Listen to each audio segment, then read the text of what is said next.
welcome to the AEW Dynamite review. We are the Dudley Boys of What Culture. I'm Adam Wilbourn, joined by Michael Hamflett, Michael Sidgwick, here to review everything that happened on last night's episode of AEW Dynamite. But before we get into it, if you're a fan of this sort of thing, make sure you subscribe to What Culture Wrestling on Apple Podcasts, Spotify, Amazon Music, and YouTube.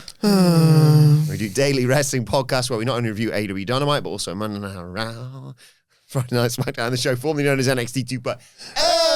Pay-per-views, premium live events. We have interviews, round-table discussions, and a round of the week complete with a bloody good quiz, of course, on Wrestle Culture. As I said, though, joined by Hamflett and Sidgwick to review last night's AEW Dynamite. What do you make of the show, Sidge? Very strong. This run of form continues. January is a great time to set the tone for the rest of the year. The main event picture, I'm really, really impressed with. Truly, I think it's pretty fantastic so far. There are, issues, but no hot period has ever been perfect. It was really well attended, I think I saw on WrestleTix. It certainly felt and sounded like it. There wasn't that necessarily that wonderful sense of, God, AEW is just a level above everything else, that detail. But then so many routine wrestling things that you just see every single week and probably see far too often. I don't know, I just felt, when you're in form and just things seem to happen and you just even if you don't do your best, it's still pretty great. And you get sort of rewarded for your work, if you like. There was two aspects of this show that you see every single week. Both things are done to death, and we'll get to them. It's how did that look as good as that did when I see it every single week? I don't know, it just feels like they're on form at the moment. Same, yeah. Really enjoyable. Feels like 2026 for, both shows. I'm on a good time of wrestling at the start of this year, and I wasn't really by the end of last year. I've even liked some of the Fed's output. Yeah, there does feel... That's the Fed. There was a sense, I agree with what Sidge is saying about how, Fed is, it's surprising that it's somewhat competent this year. I'm surprised that you're surprised that it's competent. About AEW, that it's about this specific Dynamite at least, that the stuff was familiar, but I don't know if it really is just as simple as moving some of the pieces around on the board. The combinations felt a little bit fresher. I completely echo and share I like to think we were kind of across it from the beginning, the faith maybe in where this MJF title run could go as opposed to the last one. I just think it's worth peddling that because I think it'll take so long for so many to forgive and forget a bit of the last one when so far so good with all of this, positive evidence coming out of this title run or this title picture. It feels honestly, World's End was an end. A lot of differences up and down this roster and just in the directions and that. It does feel January. They've looked at, AEW doesn't have to look at its calendar in the same way that WWE does with the WrestleMania to WrestleMania thing. They can kind of do this whenever they want. Even All In, which is this centerpiece, doesn't have to begin the night after the prior All In, doesn't it? It does feel like they've done that going into the new year. Before we get into Dynamite, I have to ask you about the dire situation that AEW's found itself in. Bishop Dyer, that is, of course. I was going to forget, so I just thought I'd ask it now regarding the former Baron Corbin working a dark match for AEW. Would you like to see him in the derb? Yeah, no. I can't lie and say that I'm begging for it. I think I once suggested, and this is pre-Jericho Appreciation Society, when you realize actually it's a one-note idea that you can't really sort of spin off into any kind of long-term saga or storyline or whatever. But Bishop Dyer at the sort of... He kind of withered away from towards the end in WWE when he played the gimmick of the guy who hates indie wrestlers down in NXT. He just felt like an only in WWE guy. When you just know that wrestler's only ever going to get over in WWE. Hell, that wrestler only seems to want to wrestle for WWE. I recall early in 2020, it was when AEW was really starting to develop a little bit more momentum after a disastrous end of 2019. They did a 4-way tag. Bucks, Omega Page, Santana and Ortiz and Best Friends. Either way, I think it was at the Bash at the Beach show. They did a 4-way tag, and it was this, what you'd expect. Fantastic, but what you'd expect. And I just distinctly remember Corbin posting a GIF of the Team America World Police vomit scene with a caption of Spot, no sell. He went Rip Rogers. Yeah. He Rip Rogers that bitch, and he went Rip Rogers on that ass. Mm-hmm. And he had the whole thing with Meltzer, and it's so good that we've moved on from this sort of thing 6 years later. And I initially thought Jerry Lawler ECW, like if you can be the interloper in AEW, if you can somehow like if you got released, still have that notoriety, right? Then maybe turn up in AEW and either give it the full rant or the whole Baron Corbin is all elite, and he's like, on the match graphic. Like there was something that might have been like, I like it when certain wrestlers just do not belong in the context that they're in. There was something there, but now he's done minimal really on the indies that I've heard of. I'm not following them with huge attention, if I'm being perfectly honest, but it would seem to me that notoriety just doesn't exist. He hasn't done anything of note to get that graphic or whatever. It seems to be about right that he's just on Dark or Ring of Honor or whatever. But, he'll be kinder to Corbin than me. He definitely had something. Yeah. I loved the Wolf Dogs. His tag team with Bron Breakker. In fact, it's the most I've enjoyed Bron Breakker in WWE, full stop. He performed quite well with the deadpan of Happy Corbin, like when he was down on his luck Corbin. He had a quality Baron Corbin. Maybe it can still be harnessed.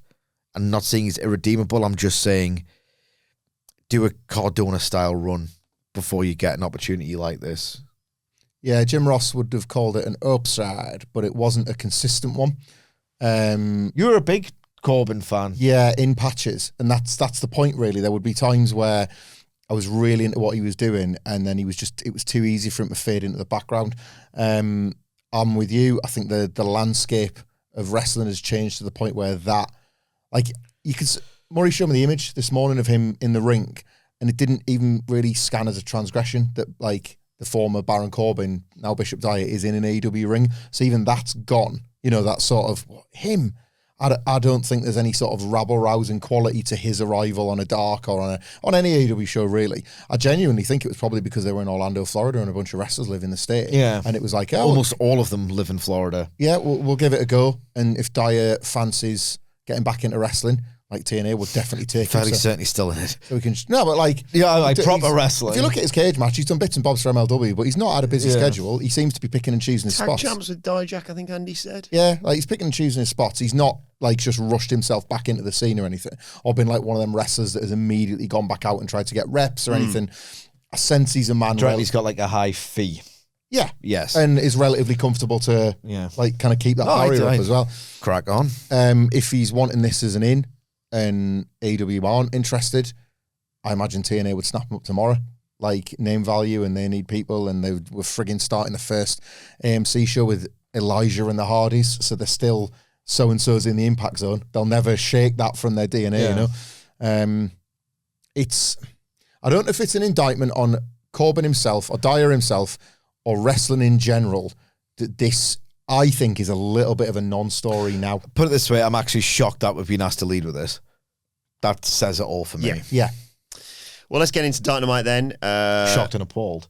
So now you know what that means when you get Excalibur. You know what that means? Taz is back. Initially, I was like, did I miss you? And then, oh my God, something awesome happened. Yeah, something else. As it pertains to Taz. But where's the third person? Well, Tony Schiavone's in the ring to bring out the AEW World Champion MJF. Sorry, just want to add as well, it's good that they can alternate Taz and Brian, because I don't think they were particularly good together. No. And they were like, I'm the analyst, actually. Taz got a bit pissy, didn't he? Had Stuff, an analytical meslating contest. I think it's okay to rotate them two. Both good, but same sort of job. So MJF tells Tony Schiavone to shut his triple chin mouth, slags off the crowd and says, you're looking at a man who wears beautiful watches, custom suits, rides in helicopters and limousines, and has the baddest girl you've ever seen, because I'm the best wrestler on God's green earth, and it's because of the triple B, real gold, diamonds, platinum, costing more than all you losers in attendance have in your bank account. If you see anyone in the world not named MJF claiming they're the best of the best, then change the channel, because the same because the same thing coming out of their mouth is the same thing coming out of the race. Great line. Last week, Bandito was the first of many losers to find out the hard way that 2026 is both the year of the Miz and the year of the Devil, and that no one is on his level. Just the polar opposites of you two. But Brody King's music hits, and he walks down to the ring. Tony Schiavone's basically like, "You got it, Max. I'm off." Towers over MJF. And he says, "After what you did to Bandito, the only thing I want to do is hurt you. I want to rip out your spine. But I'm not going to do that because you're just a little bitch. If I put my hands on you, I won't get what I want, which is a match tonight."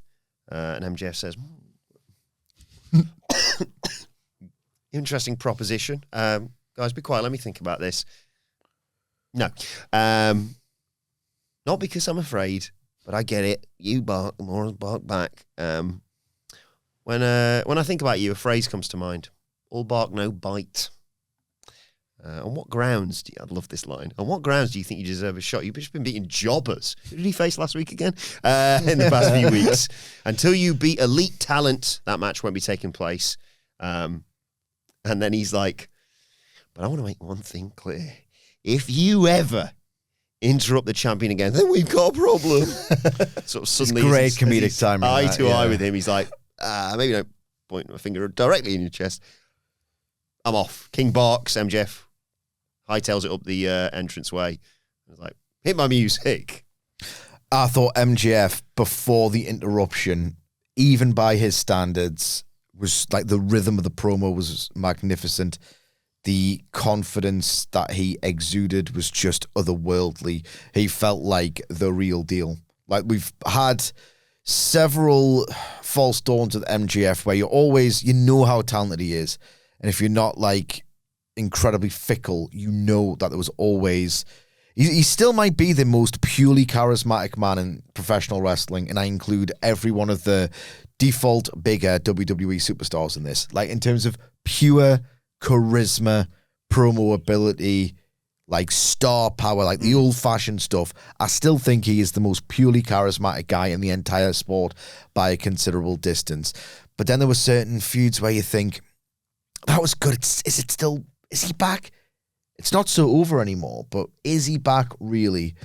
I'm not to say he hasn't had some tremendous matches or moments or like periods since 2023, but it feels like, no, he's back. He is back. I don't know if it's the belt or what, but just that opening spiel was like, God damn it, he is incandescent at times with his star power.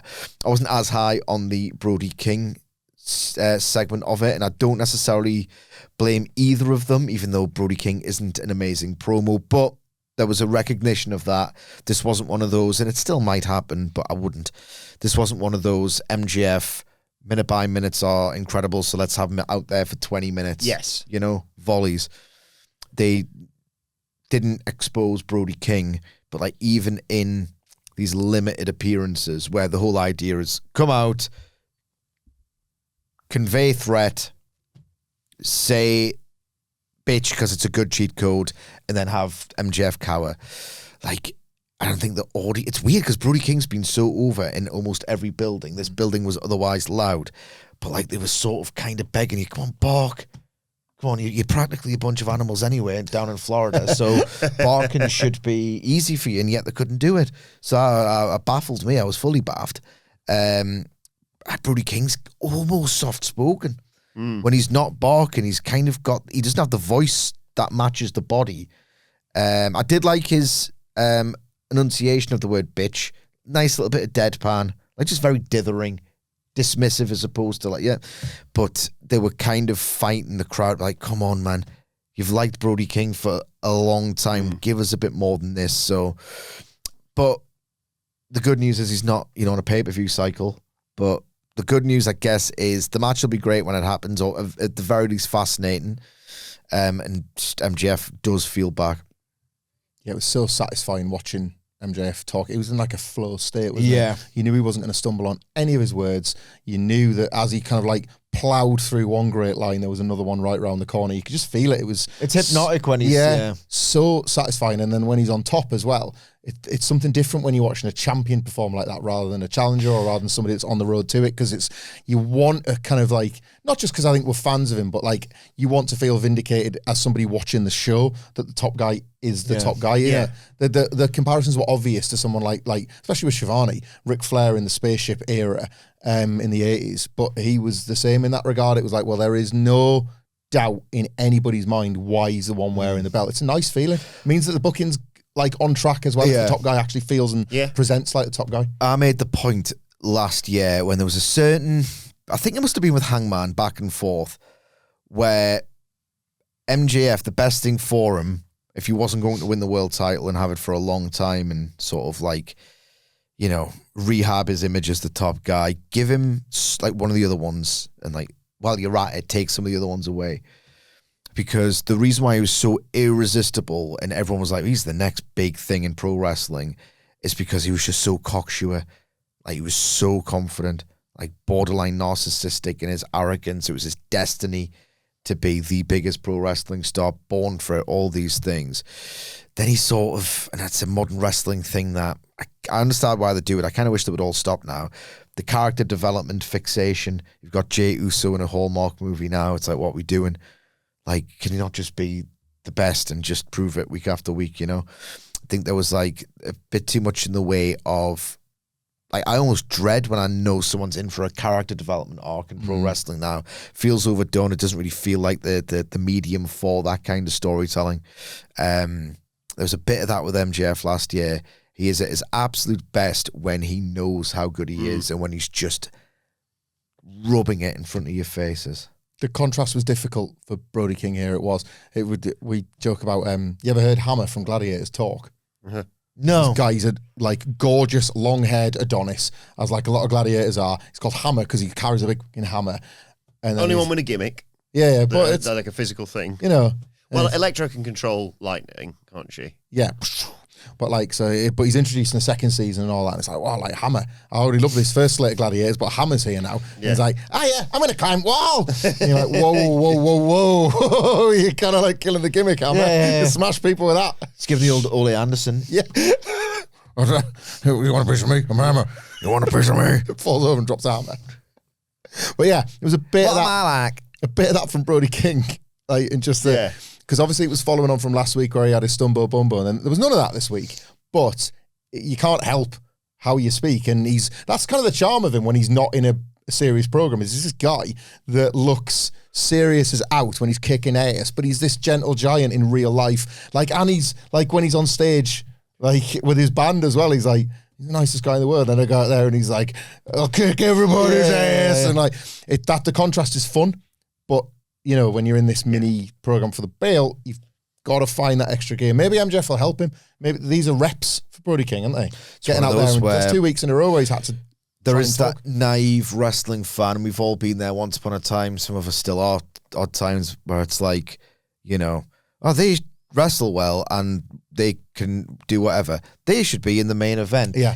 This is like, this last 2 weeks have been a reminder of it really isn't that simple. Mm-hmm. It's like even the idea of being in it is enough to sort of wobble certain wrestlers. Yep. So we get, following this video package of Swerve and Kenny and Hangman Page making their claims for the world title. Hangman Page has been a busy boy, of course. He won the trios titles with JetSpeed on Collision, and then we're backstage with the new trios champions. Page says tonight is a night for celebration. Maybe they should decide a team name. Knight suggests Jet Set Rodeo, I believe it was. That's good. Bailey wants to say... No. There was a very beloved... Was it Dreamcast? But it doesn't matter. Video game called Jet Set Radio. Oh, I like that, yeah. Rodeo, that's nice. Yeah. I like the one they mentioned on commentary. Like Air Horse 1. That's good. That's good. You want to get chance off with these names. Do you reckon they're going to go with either of those or Horsecock that Bailey tries to say, but he gets shut down? But he didn't really get shut down that quickly.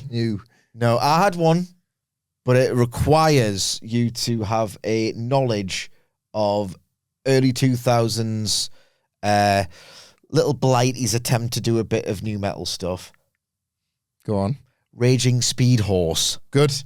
I remember Raging Speed. Did Raging Speedhorn do the music for the Reebok Belly's Gonna Get You advert? Did they? Is that Raging Speedhorn? I think it might have been. I had a mate. Well, more like a well-wisher at school who got a tattoo of Raging Speedhorn. Or his band. Just his legs, you know? Raging Speed Horse. It's good. I think they'll end up going with Horsecock. I think they're stuck with it. I think a lot of wrestlers already don't like it, but I think they're stuck with Horsecock. Yeah, I mean, it was specifically written for the ad by Raging Speedhorn, according to this Yeah. post here. That's the tune as well. I've got Absolutely. one. I've got one. Knight Rider and Mike Bailey. Good. It's a David Hasselhoff's character was theme tune, that, Mm-hmm. isn't it? It's called Michael Knight, wasn't he, in Knight Rider? There you go. Speedball, I like Speedball Michael Knight Rider. Is that all of them? I don't know. I think Horsecock's better. Knight Rider featuring Mike Bailey. Yeah, we'll get to some more Horsecock stuff later. What a weird sentence to say. Not on this podcast, it isn't. In fact, it'd be weird if one episode was recorded without a mention of a cock. Tell me that doesn't feel like a cock. Leg. Paige, makes a match between himself and Shibata on Collision and says, What's this? I know what it is. Yes, he knows what it is. I know what it is. So I read this morning anyway. Apparently, there's some weather or something that's meant that the Collision plans for Texas had to be... Oh, it was meant binned. to be in the esports. Yeah, and they had no choice but to try and assemble a Collision with available wrestlers. I'm in Florida, so all of them. But available wrestlers either in the building or people they could call to put a Collision card together and run it straight after Dynamite for that crowd, whether you want it or not. So they had to book a Collision that night on the fly to make up for the fact they couldn't do the planned one on the Saturday. Some of the matches would presumably overlap, but you basically had who you had try and put a card together. Yeah, but this is the second week in a row where Hangman Page has just went, I'm making the match. Is this a new thing? Well, or is this second one a little typically AEW tongue-in-cheek reaction to when they sometimes dig their heels in and be a bit unlikable in the process? Mm-hmm. So Hangman Page was like, no, we're doing a trios match and it's up to me. And I think certain people were like, well, why is Hangman booking his own matches now? Yeah. You know that basically, the attitude that CM Punk famously hated. Yeah. I thought it was just a QT Marshall's gym situation where it was like, well, they're around. Maybe it's a bit of both. Yeah. Maybe I'm reaching, bro. I don't know. Paige tells Bailey before the match he can beat Joe if he puts his mind to it. Knight wanted some advice, and Paige was sort of like, yeah, go have a good main event or whatever. I like that. Yeah. I did like the proper enthusiasm foul. Like, you can do it, you can do it. And what about me against Swerve Strickland? That's good storytelling, I think, within this Horsecock group and Swerve Strickland. Yeah. Page Swerve's, as well. Swerve's already pissed off at the chance, so it's perfect storytelling. Page as well not want to impart advice as a veteran as well. Maybe there's another layer there. And then we got... Maybe you shouldn't be offering it as well. Samoa Joe versus... What the are we doing there, for God's sake? Got Samoa... Me? Samoa Joe versus Mike Bailey. Power game from Joe early on, of course, but Bailey fights back with those kicks of his. He lights him up, drop kicks Joe to the outside, tries a baseball slide, and has the life chopped out of him, basically. Oh my God. Oh my God. Oh my God. Oh my God. Oh my God. Shotgun. I feel like that's the noise that woke up the rest of my family this morning. Even though I had headphones on. Jesus! All right, mate. His face afterwards was f***ing awesome as well. Yeah. Because it was like, I'm not saying he listens on out like that, but like anyone who's bit can be like, you forget who he is and all the rest of it. It was like a very defiant, there's no one else who can chop that loud or appear like a badass that much. I will say he had a good night when he had a good night. Yeah. Like, he doesn't have many good nights now, Samoa Joe, and I think that's what people lie about. I thought he had a good night. He had a good night here. I felt even more sorry because normally I was ready to be like, right, we're going to a break here. And it did very soon afterwards went to a break, but normally they can be like, oh, but the fact he had to be like, right, quick, right, against the barricade, no, fight back, and then moonsault, here comes Shibata and Hook, and then Joe takes over into the break. I'd have been like, give me a minute. I mean, give me longer than a minute, but my word, yeah. So yeah, after the break, we come back. Bailey fights back, hits a shooting star press off the top. Joe kicks out. They fight to the apron. Joe, he sweeps Joe's legs, but the moonsault double knees doesn't land. Looks like it sucks. Joe takes the ref, and Shibata, I don't know, rolls back the years. Oh my god. Brutal. Oh my God. This like rolling suplex on the apron interference was outrageous. Yeah, he hits it on the apron, holds on, and then does another one on the floor. Oh, he's dead. Oh my That god. just finished. I mean, I need to see that. I Funny. need to see that match. Funny, Sidge entered one of his corners in the last segment. One in terms of Conspiracy Corner. because I sort of felt like the Ops were trying to be the best they'd ever been to make a point of being like better than ever, if anything. Definitely not missing anybody. Definitely not missing everybody's favourite member. We were always this good, just us three. Yeah. Proper lads. Don't need the Swindon lot. There was a bit of that about this Ops, this night for the Ops, wasn't it? Like, They were awesome. yeah. Love the Ops. Also like the fact that after That that... shock you. I like the Ops. Oh dear, the worst member's gone off to the WWE. So after that, after he's been killed by Shibata, Joe hit a nice looking like knee breaker thing, because obviously he just wrecked his own knees on the apron. He gets a heel hook. Bayley has to fight to the ropes. The crowd tried to get Mike Bailey going with a "Let's go horsecock" chant. It's going to stick. It is. The old sticky horsecock. Yep. Joe gets another submission again. Bailey makes the ropes. They're going to make a T-shirt that just says horse cock, aren't they? Yeah. It's just big letters, horse cock. Another one of those. Great to wear in an arena. Anywhere else in the world, do not wear that T-shirt. Yeah. Bailey's, well, he's getting the leg kicked out of his leg, isn't he, really? So much so that he's straight into crane kick position. He hits it with that and hits Joe with that and a buzzsaw kick. Hits Time Adventure in the corner as well. Wants Ultimate Weapon, but lands on his feet, selling the bad leg. Gets caught with a coquina clutch. He rolls out of it. I thought this might have been the finish. He rolls Joe into a sort of a flash pin. He has to let go, obviously. Joe kicks out. Bailey hits a spin kick, goes up top, but Hook takes the ref. Shibata goes after Bailey again, and that allows Joe to hit him with a muscle buster and get the 1-2-3. Post-match, MJF's watching on backstage, the Ops stand tall. Thought this was a really strong TV match. The most I've enjoyed Samoa Joe in the ring in quite some time. I've always said it with Joe. Never been the biggest Joe guy in the world ever since 2006. He can do something in 10 seconds that makes me get it all over again. That chop, the body language, that defiant, I'm the man sort of thing. Love that in wrestling. Get your horse cock out and put on a table with a thud and tell people that you're the man. I love it. I love it. I love it. Like going to the camera, doing a bit of the love it. Who do you think you are? I am. Yeah, except good, like proper, like actually you believe it, not the joke.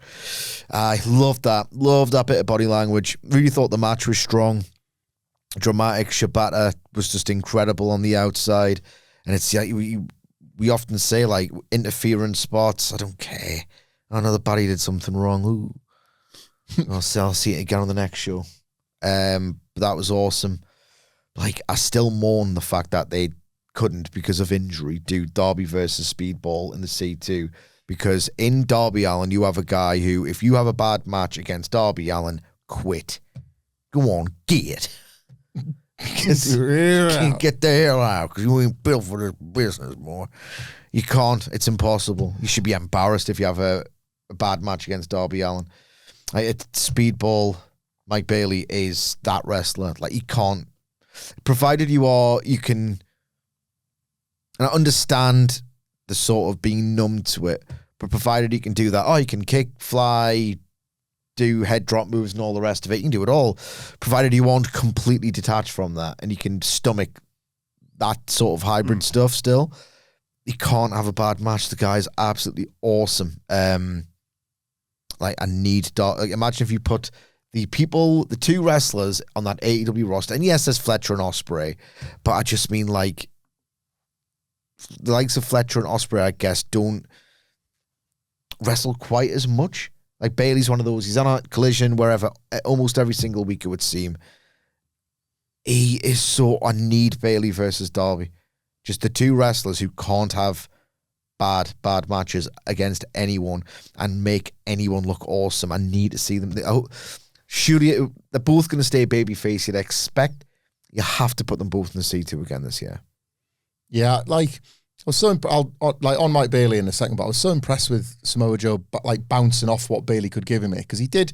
You're right, like there was lots of little facials and lots of the stuff where he just really felt like a vicious bastard. Should Kevin Nash X Division Samoa Joe, shouldn't they? Maybe Just have him exclusively against guys he can just bully, throw around, dominate. like patronise the heel ones as like a guy that's there to help and just be nasty to the babyface ones. Best matches in AEW: MJF Grand Slam, the Darby Allin series. Yep. Like he's so awesome against guys he just sort of looms over, and he did with Bailey here. Got 3.5 out of Punk at Wembley. Yeah, like Bailey. that's some going these days. Bailey Him and Finn Balor. Like I can't say enough good things about Mike Bailey. We're nearly a year into this run. How he remains this like proper, talented but sympathetic babyface instead of insufferable dweeb genuinely impresses me.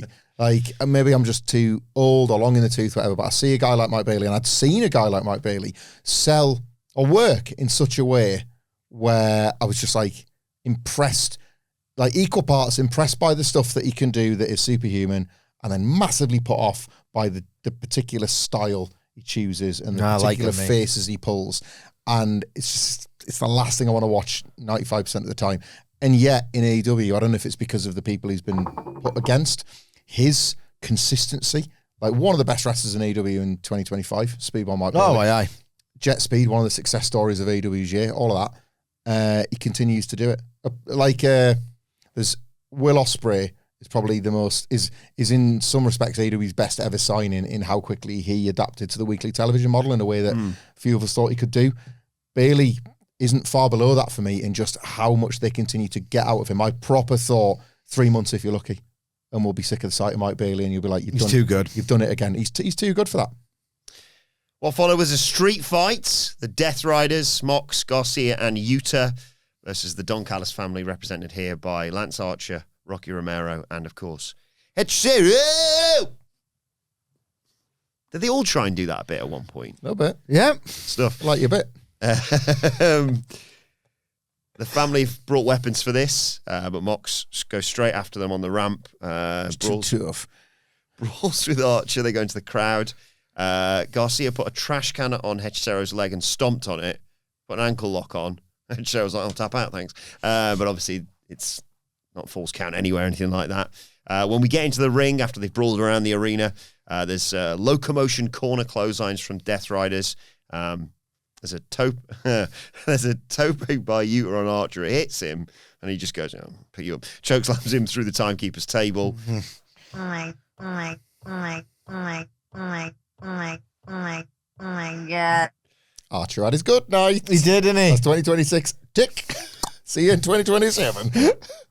The family are in control as we go to a break. When we come back, Hechicero and Romero hit a double drop kick with a trash can over the head of Garcia, whilst Callis calls him a disingenuous punk. Moxley fights them all off, though, but the numbers game catches up to him. This is when they start doing the pose with a trash can placed on him in the corner. But that allows Mox to fire up, but he gets taken out by a crossbody from Archer. He gets a table in the ring. Marini, she feels like, I've had enough of this. Gets in. Oh, come on then, I'll fight then. Archer's like, okay, if you want to fight, I'll chokeslam. Yeah. But she gets a choke, picks the ankle, and Moxley flies in with a cutter. Archer dodges Moxley and gets drives Mox through the table. Garcia comes in, tries a chokeslam on Lance Archer, who's like, no. He runs at Garcia, but he moves, and Archer eats a Busaiku knee from Outta. Outta and Garcia get sent to the outside, but Mox is in there to hit a double DDT on Hechicero and Romero. He grabs, of course, the barbed wire board covered in broken glass and tacks. Yeah, all of it. Yeah. Wants to put Romero through it, but he grabs a guillotine, and Romero gets out of it with knees, and Archer hits a huge choke slam onto the barbed wire glass and tacks. It's all in his Mox's back. Oh my God. Go on then. All of them bits on the table were so perfect for that visual of Moxley's back. Oh, it looked like... Yeah, I've tripped over running, or if people have fallen off the bike. there's that sort of like uneven set of cuts and bruises and marks. It's like nothing's the same because of how you've hit the floor. That was Moxley on that thing, wasn't it? It was just, they're all different ones because he's hit that there and he's hit that there. It was really grisly, wasn't it? Yeah. Oh, Loved it. Archer takes Utah up the ramp. He's going to kill him off the stage. But Pac appears on a crutch after last week's Derby match, smacks him with it. Claudio comes in with a crutch, a shot off the ramp, and starts setting Pyro off by slamming his head into an electrical box. Hedge Sarah makes a save. Shafir gets a low blow. Utah flies in with a Busaiku knee. In the ring, Mox has got Romero in a bulldog choke. He rolls out of it, but Garcia gets a pile driver and the Dragon Tamer. Stomp from Mox. so good. That's it. Job done. Post-match, Mox stands by Callis on commentary. Shafir holds the mic for him. And Mox says for Callis to tell his boy he knows where to find him. This finish was so goddamn good that if you saw it written down, Rocky Romero kind of wants to be WrestleMania 13 in a way. That's awful. Yeah. But it was so well executed that I couldn't care less. Right. Did I need this in my life? No. Am I profoundly bored of plunder? Yes. Am I really alarmed that the best storyline towards the end of 2025 has been dropped stone dead? Also, yes. I need a Blackpool Combat Club reunion, even if it's not in name, like I need two things. I can't decide what's worse. A f***ing gun to the head or a Degeneration X reunion in 2006. I'm serious. I am dead serious. I do not need BCC.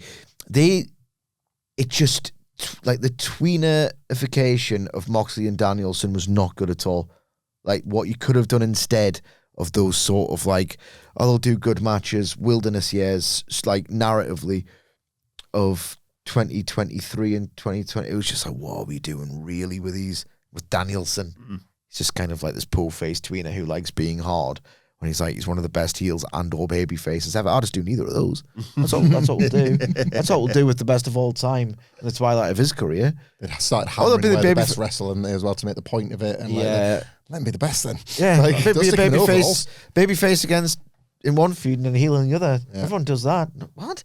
So I don't need this in my life. However, this match was a complete blast. A total blast, and I've never seen a table do that.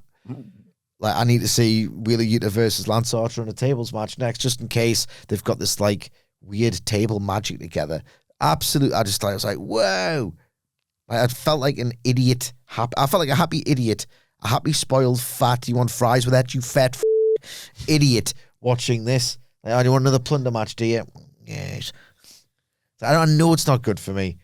I know if they didn't do this as often, the next time they try to sell me on a big one would mean a lot more.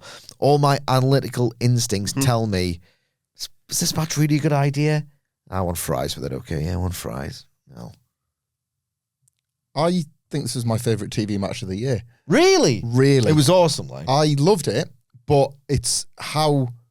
Like, I was surprised constantly at how much I was loving it. The Lance Archer, Marina Shafir stuff as well. Fantastic. Archer's face. A good night for faces, this. Yeah. Archer's like, dumb broad, what's she going to do? And then he's like, the giant getting his like, arm wrenched out was class. Just a really, like, wonderfully plotted and wonderfully sequenced match.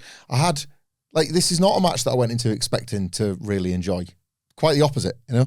And I just constantly kept getting surprised by what a great time I was having, and it's left something with me. You know, like I expected joy. I expected. I never get that on a Dynamite. I expected to enjoy CM Punk versus Finn Balor, and I did. But I expected to, so I'm watching it, thinking, "Oh, good. My preconceived notions have been confirmed by this enjoyable experience." That's doing a bit of thinking, isn't it? It's a bit less feeling, a bit more thinking. I was just feeling the whole way through it. Claudio running from the shadows to nick that crutch and do a move with it, like. Pop me? Yeah. I was like, what are you doing that for? You don't run about anymore. Maybe I was harsh in the intro. This had a flair to it. Yeah. Did they? Like, they'd really thought about like all the key little sections and like, right, well, you can go over there now because we're going to spotlight this bit. You make the point about Shafir and Archer, but there was loads of mini examples of them. Like, And then there's like elegance at the end. The dragon, he hasn't got the dragon tamer on. He's got the sharpshooter. Then Moxley does the stomp, and then he snaps back into the dragon tamer to remind you that these guys still need Moxley. Yeah, this is me still fighting for the title that they're going to turn on him. It doesn't feel like that. Moxley's got his way. He's going to beat everybody as a babyface now, and we're all going to get bored.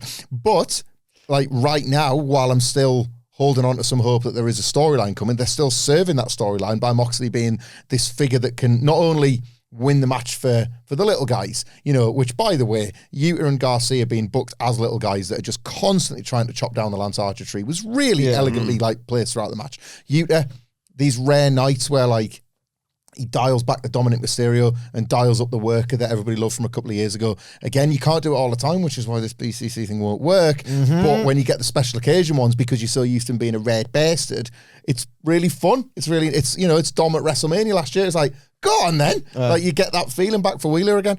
I love it. I absolutely love the bones of this. It's just such a shame that it seems to be foreshadowing the continuation of the Death Riders as they are. You even saw the problem of it showing its ugly face later on the show because Marina Shafir did that really cool like Mother's Milk thing on Tony Storm, but it's like the baby. It's like when China was fighting Jeff Jarrett and Chris Jericho as this baby face fighting for women, but still had to be Triple H's manager. That can't work. Yeah, there's a far more relevant analogy. Sorry. And that was 2023 at BCC heels going up against the Elite, and then that led to the first All in London where they faced the babyface super team of like Cassidy, Penta, the rest of the best friends. Meanwhile, Danielson, who the last I checked was in the Blackpool Combat Club, was feuding with heel Ricky Starks.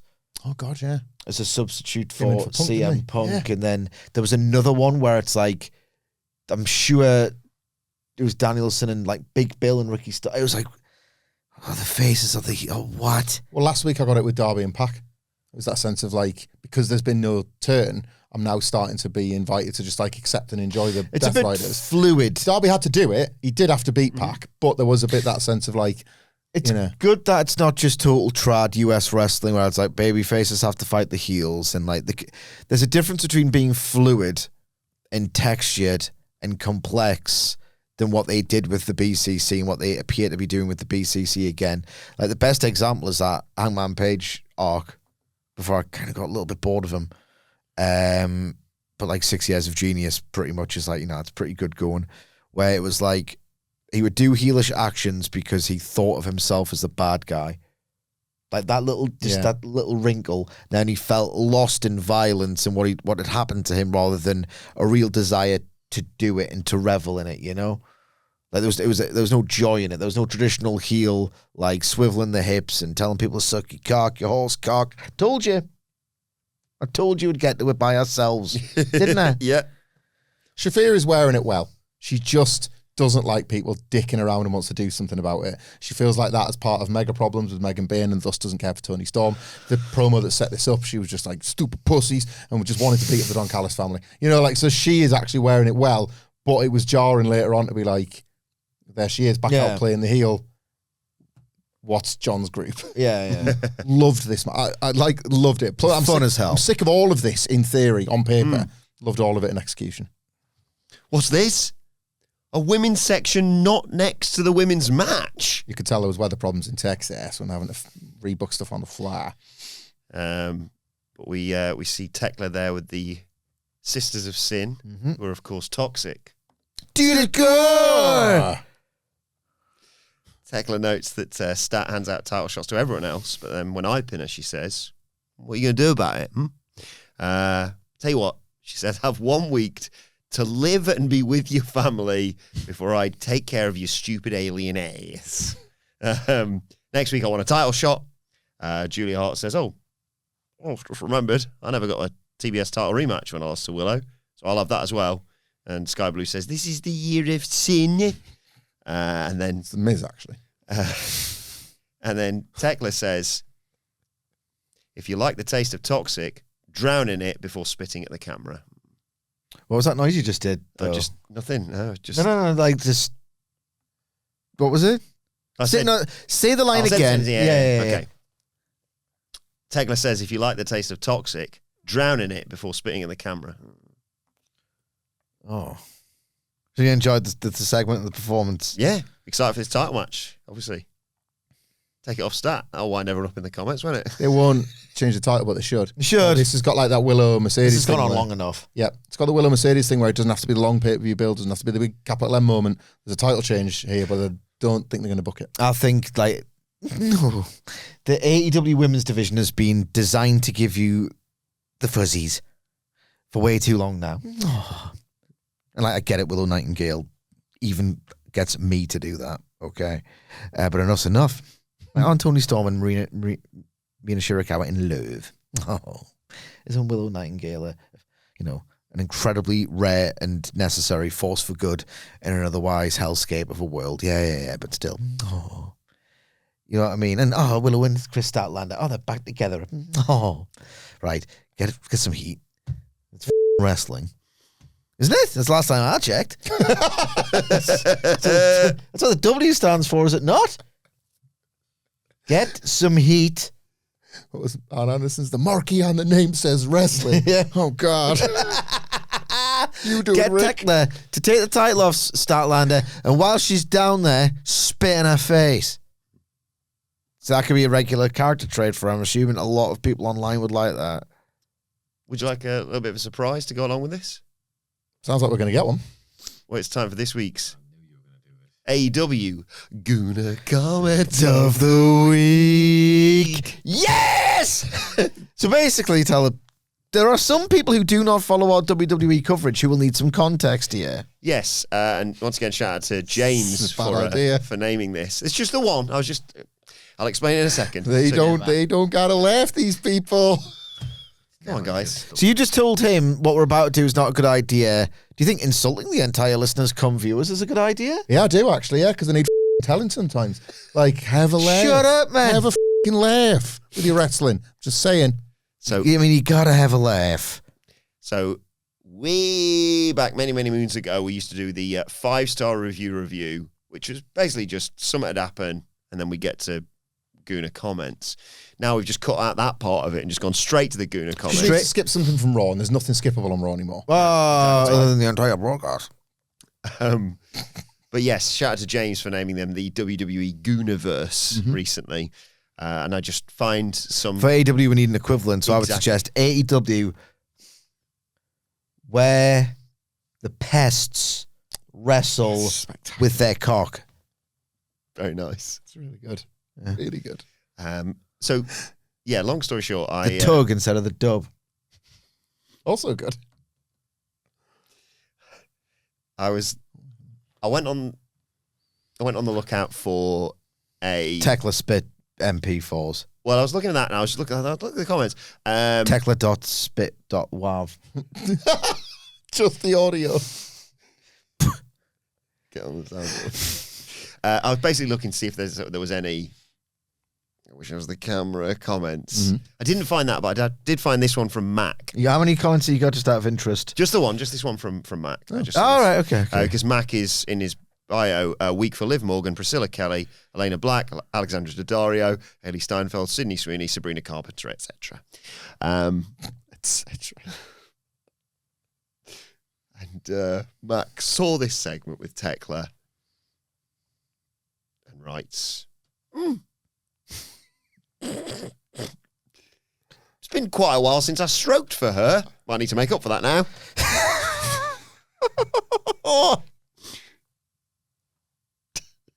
That reminds me. Come. Just quickly let the internet know and then get on with it. Oh, man. I love it when, like, just the phrasing of that is absolutely sensational. Just hit me. Just hit me. God, I forgot to get that from the shop. God, I forgot to come over Tekla. God. What am I like? I could really kick myself for that. But doctor, I must come. God, I knew there was something I'd forgot to do. Forgot to come over Tekla, didn't I? I will say time before getting the train out of yeah, no, I have time. There's always time for that. definitely Yeah, it's necessary. And let us know, guys. Gooner Comment of the Week AEW edition? Should that be a regular feature going forward? Let us know in the comments below. I hope they say yes. I welcome a bit more light in the shade of the Dynamite coverage. I mean, come on, come on. Do you want to talk about the response and subsequent match being made? Harley Cameron was very funny here. She was. So, yeah, Babes of Wrath. There's a match in between, the FTR match that I'll talk about in a second. Statlander calls herself a cosmic killer and says there's more than just my alien allure. You want to try and poison me? I'll take you down with me. She wants an eliminator match on Callis to show you what she means. I'm shocked, master. David Boy Smith. Yeah. Like this, you realise when they're counting down, you have to keep going. Willow says, let's have a TBS title match. The light always overcomes the darkness. And Cameron says, yeah, and I'll be there as well. I'll punch Sky Blue in the face. Then that sets up the match. Excited for this title match next week. I am. I really don't think they're going to change the title. I'd be more excited if I thought there was a title change incoming. I just don't think they've got the faith. You've got a fixation on this.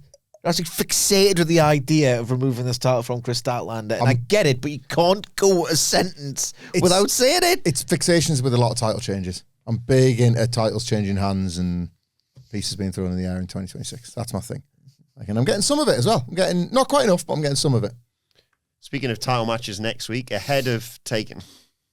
Who is it that FTR are taking on next week, actually, for the tag titles? Davis and Doyle. Dear Davis and Doyle, we don't you in the ass. We just give you great service. Joining on the service with a smile and no queuing for a while. Just an excuse to say, Davis and Doyle, we're not like those, We're not like those corporate yahoos who like to you in the ass.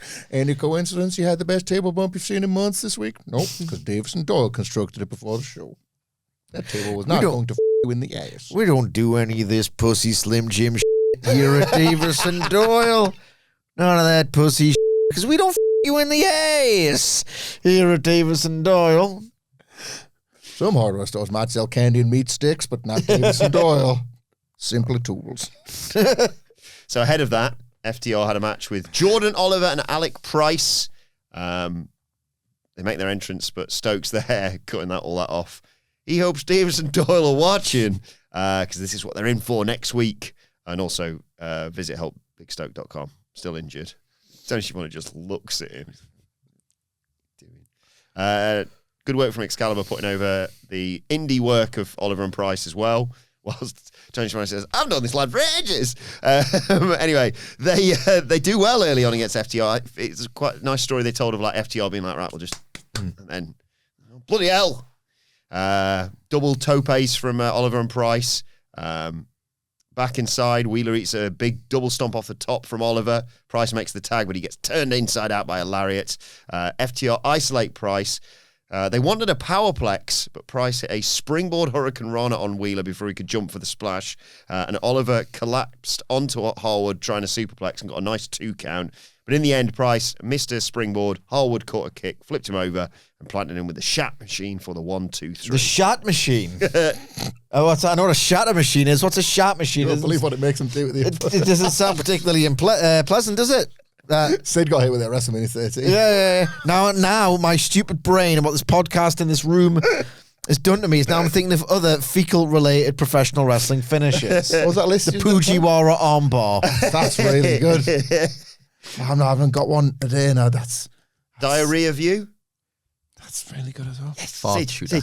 Fart shooter's good. Short shooter. Sharpshooter, of course. Yeah. You can have that one though. You've Yeah, got that's one, Nicholas, yeah. No, I don't want your pity. You just keep it. Hard fart.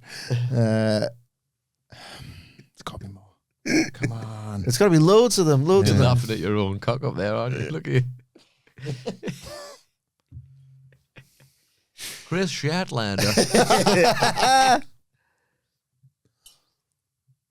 Oh, sorry. Are we moving on? Yeah. Okay. That was the end of the match. So, your thoughts? Could extend it to other bodily fluids, of course. Like salt of the girth. Yeah. It's like, That's good. I was thinking of Steve Austin flipping the turd. Like that. Yeah. It's not finishes, though. No, just Couldn't think of anything. So you broke the rules of the game that we've just made up. I wasn't doing very well. I wasn't doing very well at it, so I needed to change the game. Normally pretty hot on that one, and nothing was coming to me. Yeah, it's awful. A tower bomb. Horrible feeling. Plop up power bomb. See, he's just that's. He's actually on fire, this I guy. actually wrote this. I planned it. No, He's absolutely on fire, this guy. Let us know in the comments below, of course, your favourite fecal-related professional wrestling finishes. It'll be debates about good. I've got it. Egg drop. Because, yeah, it's good. I've got it.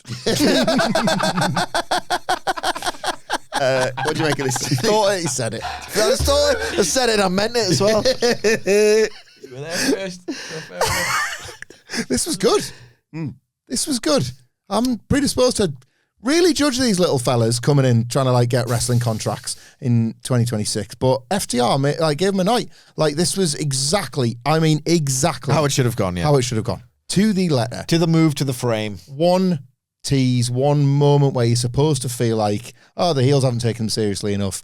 There was even an element of throwback to sort of when FTR would be known for kind of having these flashy moments. The exact sort of stuff that would get you excited about, one day the Young Bucks and the Revival will fight. There was even a little bit of that sprinkled in this as well. Perfect, this. I really, really thought this was a good, refreshing sprint that not only serviced where FTR are at now, top of the division, total doyens, maybe a little bit arrogant because they're heels and they didn't get this sort of didn't expect this level of test, to young up-and-comers, they're young, dumb, full of cum, who nowhere near the finished article, but they've got all the potential and they can give you a fright. The feces of fear. Yeah, still not a finish. That's more of an act. And you know that. And you deep down, you know that. Right. It's got to be a finisher, isn't it? It does. And not only ass elbow. Not very good. Judas elbow. Oh, it's the Judas effect. It's actually it's lamentable, as a matter of fact. So it did a great job for Oliver and Price. Sounds like another. That's a bookshop, that isn't it? Oliver and Price. Attitude adjustment. Yeah, yes, indeed.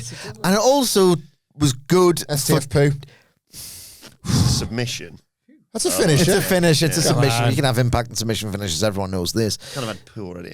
And it was good for Dynamite on the whole to have a very refreshing sprint because I am still on my not every match needs to be super long all the goddamn time, every week, every night agenda. Log splash, which works in two ways because when it hits the very good water in the bowl. Thank you. Now we can move on with Dynamite. Yeah. Still relevant. To Kenny Omega versus Josh Alexander. Is he back? Well.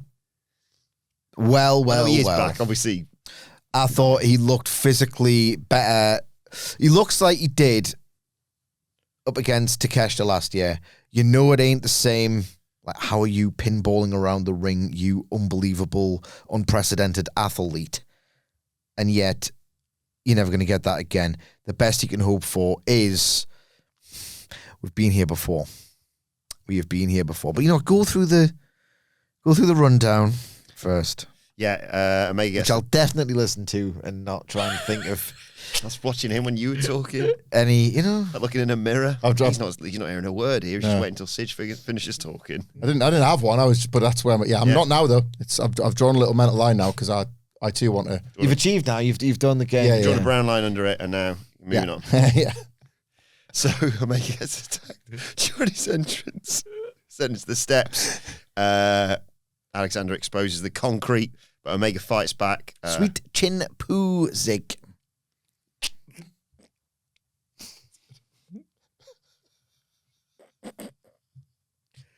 I like it. Suplex and a slingshot crossbody. They go back inside. Match starts. Coffin plop. Stunning Hurricane Rana sends Alexander back outside. Omega wants the Terminator dive. He gets cut off.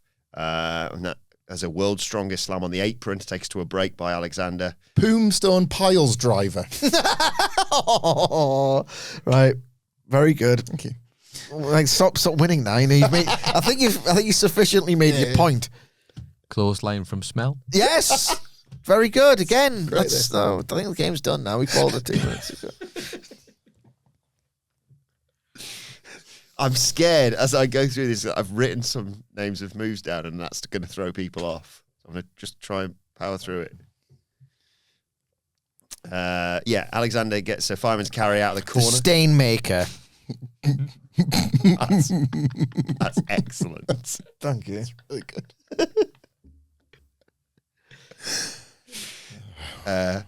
So they're out on the floor.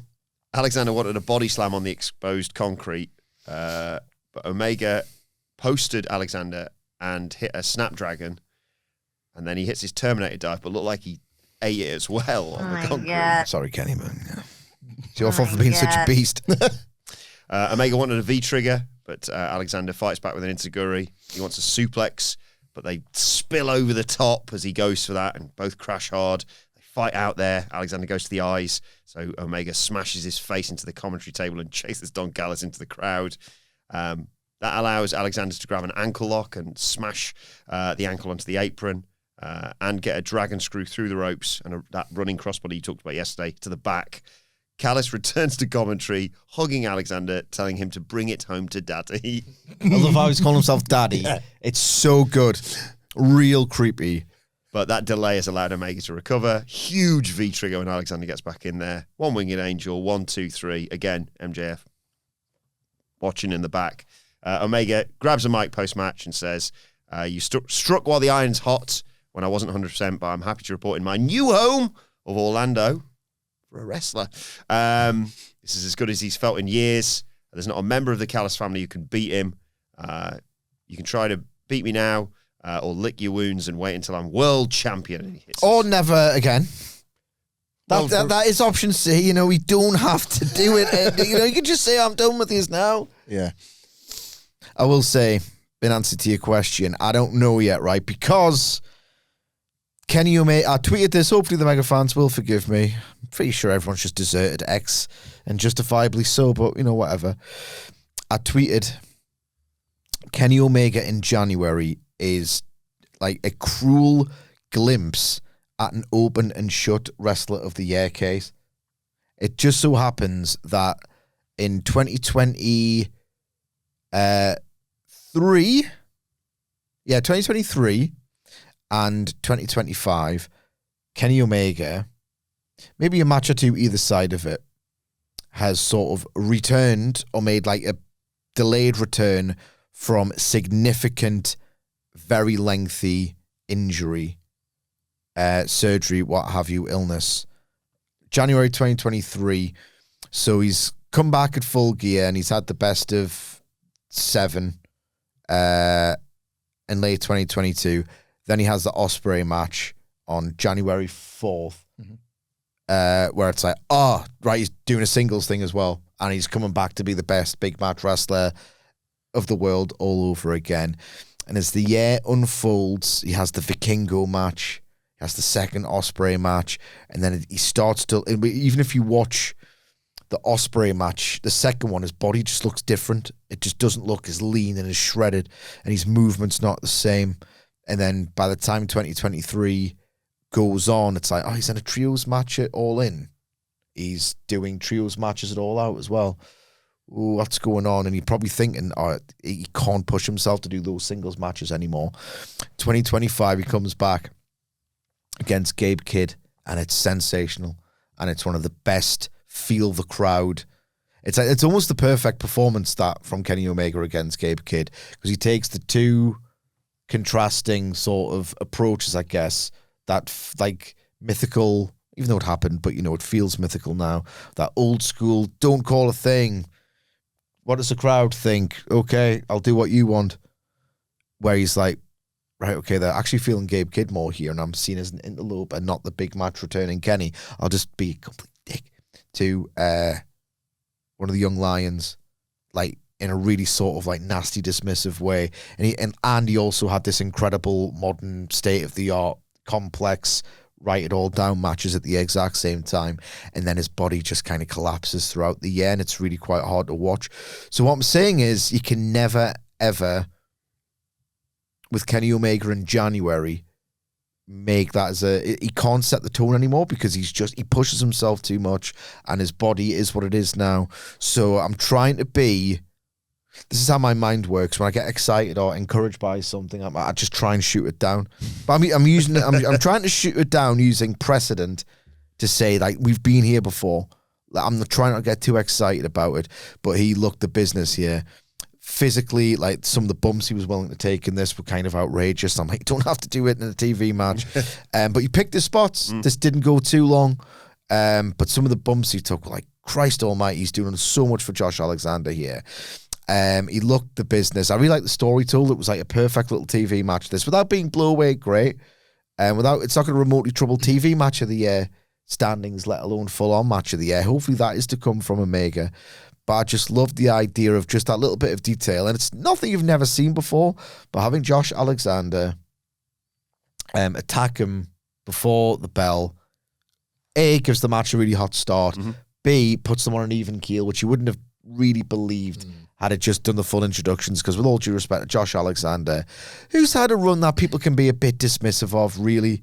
I thought he performed really well here, but he lacked credibility going into this match entirely. They corrected that with a really good bit of thought. I'm really regretting that intro. I feel like, actually, now that I consider it and go segment by segment, there was a lot of thought put into this Dynamite, and the bumps that Kenny took and when exactly he took them, he just kept that atmosphere, that drama, that sense of danger throughout, when this time yesterday we were really not expecting that out of Josh Alexander. So a really, really strong start. Could have done without the continued threat of, like, more Don Callis family versus Kenny Omega action, but oh well. Yeah, there was it was all in the tone, really. There was a really refreshing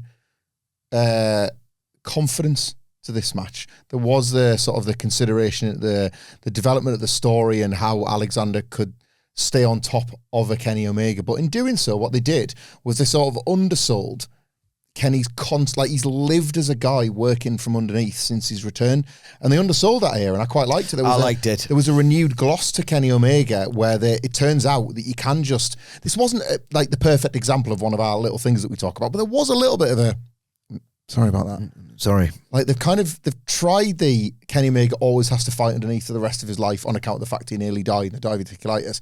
And I just don't think it's resonated as much as we probably all thought it would. So they've scaled up. He's been doing party matches to celebrate when he meant to be, like, living and dying with the dude. It sort of creates this inconsistent tone to his run. So they've dialed that back a lot, and Josh Alexander was, for a number of reasons, the perfect opponent for that, because he was a guy that was thus made credible throughout this match, and we all know that this was like a Josh Alexander dream match, but strip that away and stick to the storyline. Kenny Omega wrestling with confidence as a man that has returned, has moved to sunnier climes, is feeling comfortable in himself, can go out there and beat Josh Alexander. He's been there for years. Well, all right, but like he made a point of referencing it, that he was glad to be home and all that. There was just a sense of, like, a gloss to Omega that I think I've missed, and you got it more in the party matches than the singles matches, but then that came with this, like, kayfabe and illusion breaking thing of, that's because you can get protected by tagging out, or it's like, you don't really want to think about that. No. And to not think about that in a singles setting was really nice. There was no pressure like the Okada match had last year. There was just he kind of felt like he was wrestling with a bit of weight off his shoulders. There was a difference here, and I appreciate that. It wasn't, as you say, this memorable television match, but it was a far more enjoyable Omega experience than what we've had. A relief almost watching it throughout.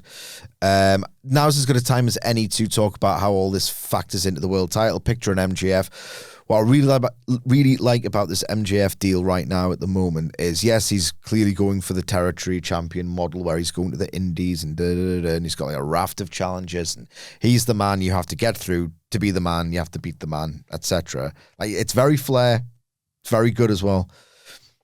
There are so many guys lined up on TV that, has AEW fixed the issue that has plagued them from pretty much day one of the first time a new world champion defends on pay-per-view? There's a ceiling to it. It's like, oh, it's nice for them that they get to defend it, but I've got no doubt whatsoever about the result. Because of the way they're doing it, this time where there's a new contender ready to pounce on MJF. You can imagine the line of guys in Gorilla ready to interrupt his promos. They are kind of making it seem like, oh yeah, after all these are sort of out of the way, he's got Kenny at Revolution. It just instantly feels like a really tough fixture. I still don't think, I think that match happens and I think MJF wins, but the more people start to get behind Kenny Omega and start to believe, like the best way to book the long title reign, other than I think Kenny in 2021, because I just loved the entertainment value of it all. Like, they did such an awesome job with Roman in late 2022 and early 2023, where there was no less than 3. It has to be them. Yep. It has to be Drew in the UK. It has to be Sammy, full stop. Well, it must be Cody. Who's it going to be? Yep. Like, that's kind of, you should, that's Paul Levesque. That's his best, like, attribute as a book, or not attribute because he doesn't really have it on a full-time basis. That was his best run, that was the thing he can say, like, forever. I made people believe it had to be this guy on this day, and it wasn't. And I had more. It has to be this guy. It's just lined up. Like, that's, I'm not saying it's as good as that yet, or as effective as that yet, but this is good stuff, this world title picture. It really has turned a corner. Is it okay if, I was just going to say that, is it okay for us already, 3 weeks in or something, to credit Tony Khan and MJF a little bit here with how, like, not just good it is, but how different it is. Yeah. Like, this does feel like not quite an overnight, but nearly an overnight turnaround in like how much you want to discuss and fantasy book and speculate on this world title picture and see. Some of the characters are the same. Some of the casts involved in here are the same ones. And yet, like, just with a few tweaks to, like, the ordering of things and they've subverted the gauntlet is what they've done. They have subverted the MJF gauntlet, where now they're all coming after him. Just really quickly, Crack Attack 2.0 and Pukan Escape. No, that's not a finish. It's not a finisher, though, so you're holding in But that's sneezes. like- so Yeah. whoever's keeping score out there, remove the point that he's awarded himself. Hang on, I think I've got the score here. Widow's Squeak 19, the code Brown, That's not, you're just sat there writing them. Piles Clash. It's like that episode of Community where, what's he called, man? The Nightmare. Chevy Chase. Chevy Chase, Yeah. Where, like, he studies, like, the film before the film night where they go to do jokes. He just reels them off one by one. So you, Piles Clash so is you very won't good. want Shake a Spike. I do want that. I do like that. It's not a finisher, but the Nation of Defecation was too good. At least. Yes, Good. That is excellent. good. On the topic, though, of epic returns, Cackball Slam. Technique This is by finishing. Taz. Yeah, I know is what it back. is. Technique by Taz came back. Good, this, isn't it? Love it. MJF tapping out that little dweeb bandito gets the treatment this week. I demand to see this every week going forward. Yes. At least once. It was always great. I never understood the sense in abandoning it. Every little tiny moment you can take to reiterate to your audience, our wrestlers have got great technique. We appreciate technical wrestling here. There is a science behind what we do, and we have brilliant broadcast personnel who have the insight and knowledge to tell you how good our great wrestlers are. And at the sheer sport of professional wrestling, they stumbled upon a way to differentiate themselves from WWE and to live up to the early messaging of, we treat this as a sport. We treat this as a sport. It's a sport. The athletes have got incredible knowledge and technique and all of these things. Broadcast it every single week, and it helps that Taz has just got one of the all-time great wrestling voices. It's like a deranged idea to just, that wasn't very good, stop doing that. Didn't like everyone love it? Yeah. And even if you somehow don't, it lasts, a minute? Mm-hmm. God, I welcome this so much. Do it every single fucking week. And here's the thing as well, and I'm probably overthinking it because I've got a personal fondness for that, right? If this gets over, and it was over, and it becomes a fixture, Like, wouldn't this be a different version of getting your I want to be on Technique by Taz. Yeah. Why don't I do Yeah. something class or different or unusual? It's like a little competition amongst the locker room, you know? There's so many reasons why they need to keep doing this. Look at the time. It's almost time for the main event. So what came next? Oh, it's the one women's match on this show. It was Megan Bayne and Penelope Ford versus the Timeless Love Bombs. Yeah. Tony Storm and Mina Shirakawa. Ford and Bayne attack immediately, but Tony and Mina do the old do-si-do into a double clothesline. There's an assisted tornado body slam that sees Megan Bayne kick out a 1-1. Bayne Bayne used her power to hit Shirakawa with a clothesline and a fall-away slam on Storm to the outside. Then she picked up Shirakawa and launched her out to the floor onto Storm, but completely missed her. She cleared her. Yeah. And Mina just went. Everyone went. You're right. Tony Storm just stopped selling, didn't she? Yeah. Straight over to, you're dead. What must have been going through Penelope Ford's mind at this point, by the way? Because then Bayne's like, "Oh, you go as well." You just recovered from injury. Check this out. So she chucks Ford onto. It happens, boy. It was pretty like, and just in the moment, like, all right. So yeah, they're in control as we go to a break, and we come back, and the babyface are in trouble. But Shirakawa hits a corner kick and a shotgun drop kick. There's a hot tag. Storm hits a snap German and a sweet chic music. Herself. Good. Mina wants the sling blade, but Bayne makes the save and then gets low bridged by Storm. The love bombs send Bayne and Ford flying with double hip attacks, and an assisted dive by Shirakawa takes out everybody. Shirakawa sling blade off the top for 2, but Bayne breaks the count, chucks Storm outside, and then Bayne chucked Ford into Shirakawa for a cutter. Kind of. This time, Storm breaks the count. Everyone hits a move. Storm hits Bayne with a DDT.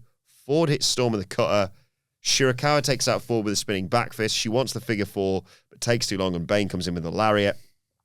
Gets Mina up on her shoulders. Ford hit the Doomsday device and made the cover. And at that point, Marina Shafir jumped over the barricade and pulled Storm into Mother's Milk, as you mentioned earlier. Another good face. Ford pinned Shirakawa to get the win. And, Shafir comes in and celebrates with them and flips the crowd off. Bit hairy, this, at times, as you've pointed out. I didn't think it ever got so good that I was able to sort of like get over that, or never really developed into anything, really. And I'll tell you what, I don't like the act of the Timeless Love Bombs. I just don't. I think they're better apart. And as well, there was one moment where Bayne tried to throw Penelope Ford into a move of some kind. Yeah. Wrestlers have this weird thing in their minds where they feel like they have to do things. Like, wrestling on the whole feels like it must adhere to various laws. It's like, you don't. You could just not do the thing that doesn't work half the time, or that makes the show feel contrived, or, whatever. It feels like there's one of these every women's tag where someone gets launched into something, and the wrestler who's meant to be taking the move and the wrestler who's launched into the move by their partner both just kind of fall over a bit, and you can't tell who's meant to be hurt. The commentators are none the wiser neither. Do I have to do this? Who's agenting this? Why is this mandatory? Who asked for this? Why hasn't it been addressed as sort of like, all right, this happens every match, and there's at least one women's tag where there's an ambitious spot where it never is really clear who's meant to be hurt, or it never goes right, and it puts me off. This was one of the matches where I sort of felt sorry for them because a couple of things went wrong. It was a bit clunky, but That's the last thing you want, innit? yeah, especially because For these like incredibly hard-hitting sex goddesses. I feel sorry for them. What? I do feel like the project here is a little bit, like sort of Becky Lynch will work with a wrestler and see after several matches if that person is more over. It does feel like that's happening with Toni Storm and Megan Bayne. And I like mega problems to that end as well, mate, which is another issue. I like Penelope Ford, but like when Megan Bayne was teaming with Marina Shafir, I was a bit like, I I think they're the team. Sorry, I think you might have lost your spot here, and then this match didn't like sort of tell you otherwise, really, did it? But I don't particularly want to watch the inevitable Toni Storm, Megan Bayne payoff to this. I'm not seeing so much that I feel like you need to get to that match. They probably will.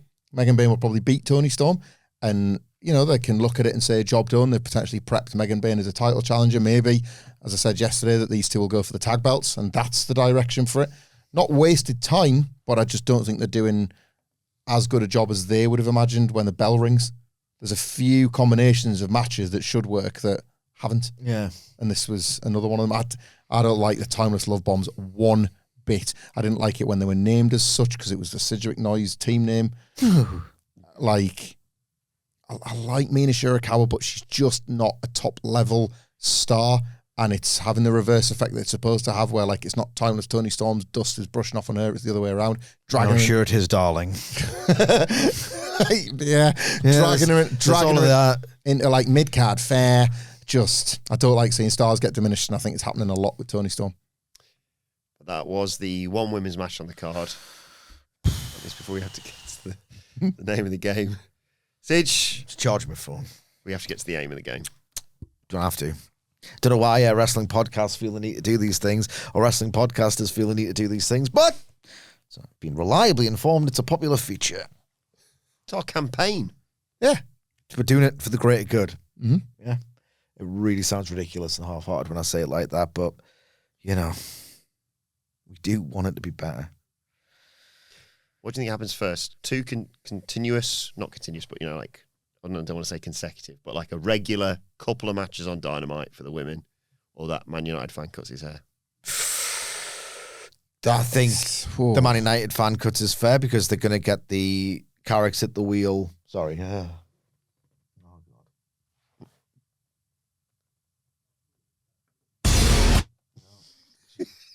God. Why you f***ing saw us press the wrong f***ing button, and now I'll be right to myself. I mean, you hadn't done before that. Do I amuse you? I'm just trying to do a football tangent in the middle of me diatribe. You know how this story goes? Yes. Complete systemic collapse of the football club. Yeah? Interim manager invokes the DNA of Man United or whatever bollocks. Yeah, you're not glamorous enough of a name, so let's get somebody else in. Systemic collapse of the football club, and Is there not round and round? There's not a second option here as well, where like Carrick does invoke it enough, gets the job, is immediately exposed as not really the guy that should have got the job, and then What's happening with Ole? yeah, it's the Solskjaer run, isn't it? There's the Ole and the Rude paradigms. Yeah. Both work, both happen. Yeah. The aim of the game. I think you're right. Yeah, they're going to get the 5 wins. No, that's he's going to cut his hair. Shut the f*** up. You haven't even ended the football tangent, so I thought we were still talking about it. You make the button rules, mate. You do it to yourself. The aim of the game is to identify to the hour, minute, and second. Don't do gestures either, or I'll have a fight with you after work. I was listening What did he do? after work.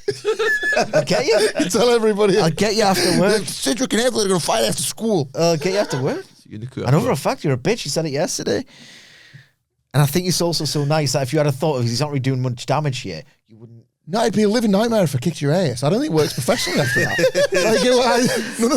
This all falls apart. If I beat your ass, we're done. What if I beat yours? Well, that's fine. Like, that can actually work because, like, you'll end up... I like to win. Yeah, and I'll end up kind of being the bigger man for kind of, like, that happening. This does not work if I f***ing destroy you. Like, Well, it wouldn't be like that, though. I'd stay in the fight. I just want to pick up on a couple of points. I'm either winning or I'm WrestleMania 13ing. So what do you want us to do?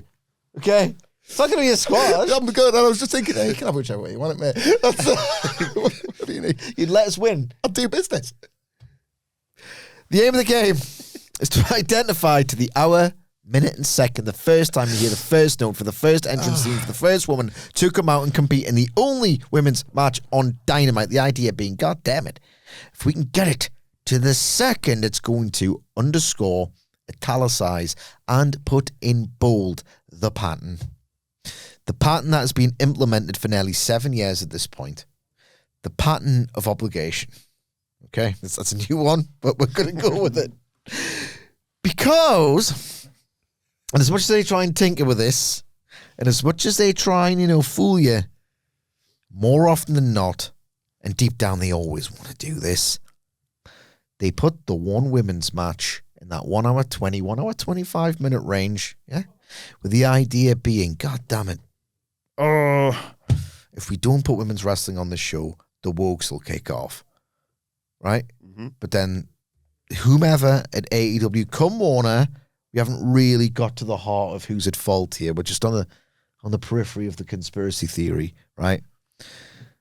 Yeah, you got to factor in the Wokes, but also what about the blokes? Yeah, they're the most important. Well, in order to accommodate the blokes, we'll get to the Wokes obviously later, we have to.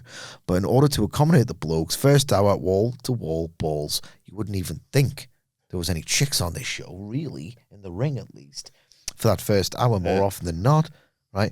You want to lull these blokes into a false sense of security, right, by having wall-to-wall balls in that first hour, okay, right? Because they'll be thinking to themselves, here's the situation.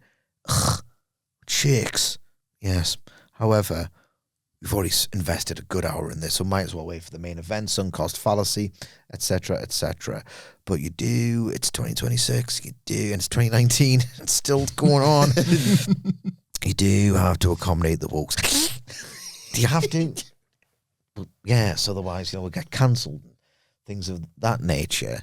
What are theoretical little cock Arkansas fans, Joe and Jim, going to think about this when we get this is how it'll go, but it's all's going to be fine.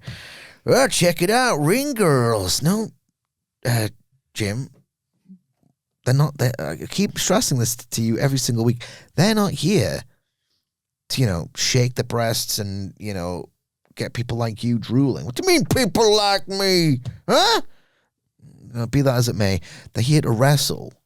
Well, in mud? Oh, like a bit of mud wrestling. No. Jelly! Oh, I love those glistening titties in the jelly. I'm love me some of that. No, that's actually course. What do you mean course? What is it, an exam? A driving place? What do you mean course? I just mean, it's rude. Check it out, Joe Vertigo Obama. What the kind of talk is this, you little pussy? Anyway, that's what they imagine you all to be. Hence why there is only one women's match in that semi-main slot, because they think you're going to think like that. It's obviously absurd. These scenarios in my head are always absurd. But how absurd can they be if we're still doing this in the Big 26? Anyway, it's just my silly little thought, and that is just a silly little aim of this very important game. Okay, but you're thinking, why are you giving yourself the challenge to do it longer every single week? What's the pattern zone or whatever I came up with 4 minutes ago? I don't know, but I can't jinglize it for you. I can't be succinct when I want, and I want to do that now, so here it comes. Don't worry, guys. When the women come out to play, the main event ain't too far away. The name of the game is, well, this is ladies' night, and I'm thinking, I want a night. It's your turn to talk. Thanks as always. I thought you like Sidge there. Thank you. Thanks as always to Sidge, Jim and Joe, yeah, of course. But also thanks to the Panda Blair himself, Adam Blair, at Adam Wilson 4, and Jose Palomares at the Whole 11, the guys who always take care of the data. Thanks for this sort of thing. Sidge, do you want to reveal our guesses? No, of course, me. That's good. What a life them two lead. I know them. I know them. You do know them. Everyone knows them. What were our maybe you are them predictions in descending? I literally will never find out, nor do I ever know. Michael Hamflett, 1 hour 18 flat. Michael Sidgwick, 1 hour 21:20. The 8-second swing. Everyone knows that. Everyone says that. Adam Wilbourn, 1, 2, 3, 4, 5. You can reveal. It actually, for once, wasn't in the 1 hour 20 to 1 hour 25 slot, because it went even later, 1 hour 31:44. Means another win for me with this ridiculous guessing scheme that has somehow proved quite successful, considering they're never going to change, are they? It's the ultimate satire. People say he's just, I don't know, very broad, very coarse. That's what I said. People, not me. Yeah. Main event time. Swerve Strickland versus Kevin Knight with MJF watching on, sitting in a suite with a lovely lady, providing some bottle service, getting a closer look at this main event. Early on, Swerve wanted a pile driver on the steps, but Well, when he got grief for that this last time, MJ. It's not as if he's directing the show. Yeah, the big poker chip, and they were like, stupid idiot. I mean, they did look silly with the poker chip, but the idea was to like... He's not the director. He's not cutting to himself constantly. Yeah. I like the bit. I'm just saying, I remember the last time. No, they overdid it last time. It was literally distracting from the match. Which Mr. WWE doesn't care about that much, but it was, telling a story. Yeah, they told the story and they told it again. It's good. It wasn't good. I forget what you're supposed to think is good or not about MJF and AEW, but I remember liking it. It was constant camera cuts to the point where it's like you saw the expression, you got the gist of why he was up Yeah, there. and it was facing a hard camera, wasn't it? Yes. I remember it. He was a spotlight on They'd the end zoom of in the and time. out of it. I remember that now. Yeah, it was poor.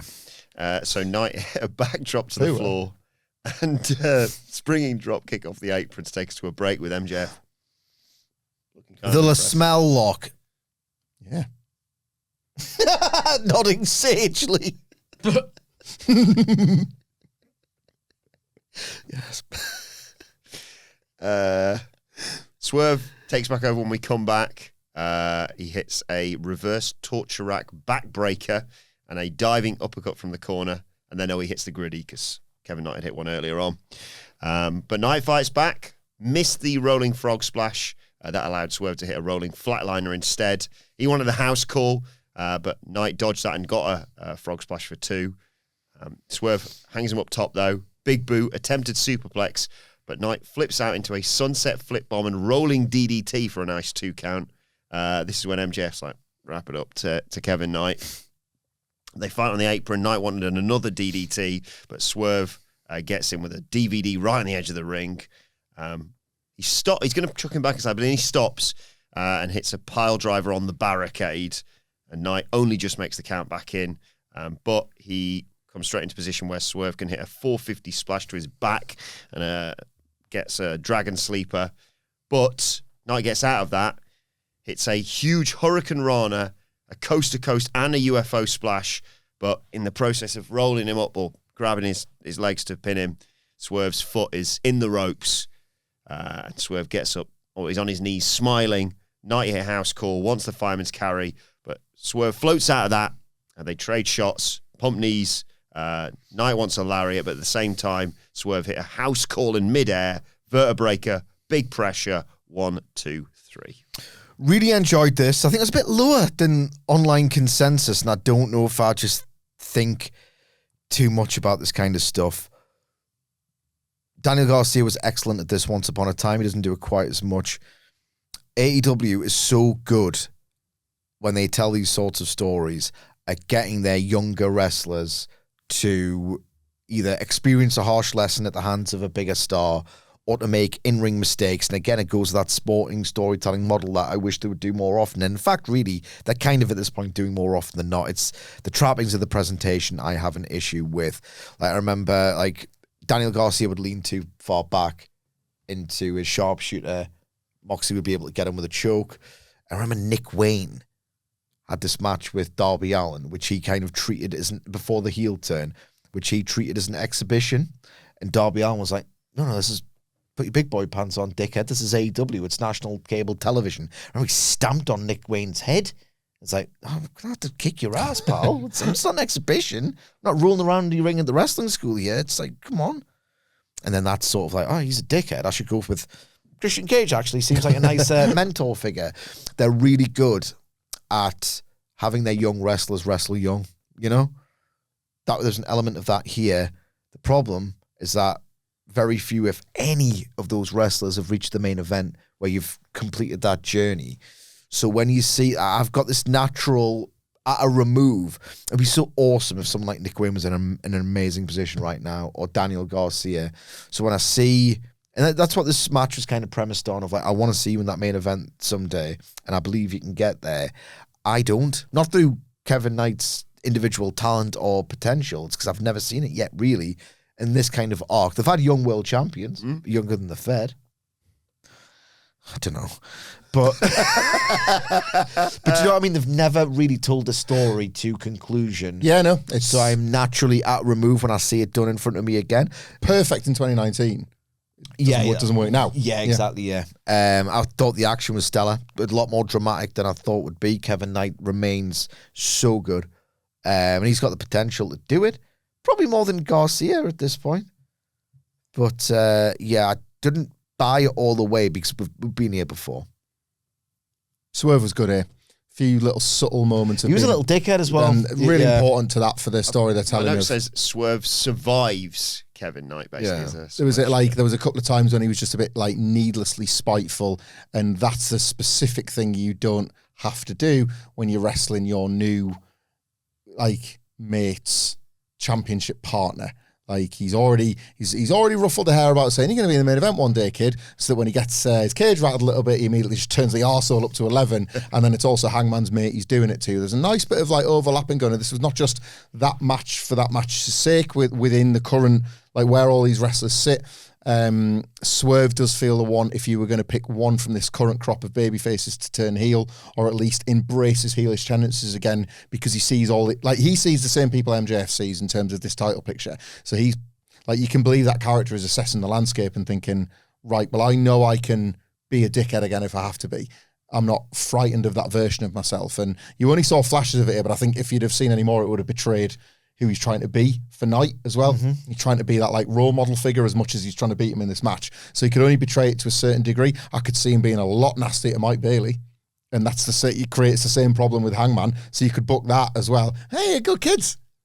What the fuck was that, Bailey? Yeah. I want to knock your head off now. And he's able, because he's bigger now, Swerve. No fooling. No, a match against Swerve. Me? Little old me? He's made himself bigger in a proper main event to Swerve that you get that nice size difference, and he knows physically how to present himself bigger as well. A lot to like about this. It wasn't my favorite thing on the show, but it was yet another thing that I took an interest in and look forward to seeing what comes next off it. So good TV match stuff. Well, let us know your thoughts on that and the whole show in the comment section below, or on X at WhatCulture WWE. Watch, they can follow all four of us, sort of. You can follow Michael Hamflett at... He's talking like he's got one, so I'm going to say Starfish Pain. Oh, no, I was thinking about Rings of Saturn or something. But That's excellent. Thank you. Hamflex at gmail.com. You can follow Michael Sidgwick at... Arsehole crushing finale instead of skull. It is the year of the Miz. Hoorah! Hoorah! Hoorah! I am Sidgwick. Follow Adam Nicholas at... Poorah. Ah! It's Adam Nicholas. Full flushing finale. Yeah, it's better than mine. Follow me at Adam Wilbourn. Follow us all at WhatCulture WWE, and make sure you subscribe to WhatCulture Wrestling wherever you get your podcast from for daily wrestling podcasts. But for now, it's been the Dynamite Review. My thanks to Hamflett, to Sidgwick. Thank you for joining us, and to Nicholas. And we will see you soon. However.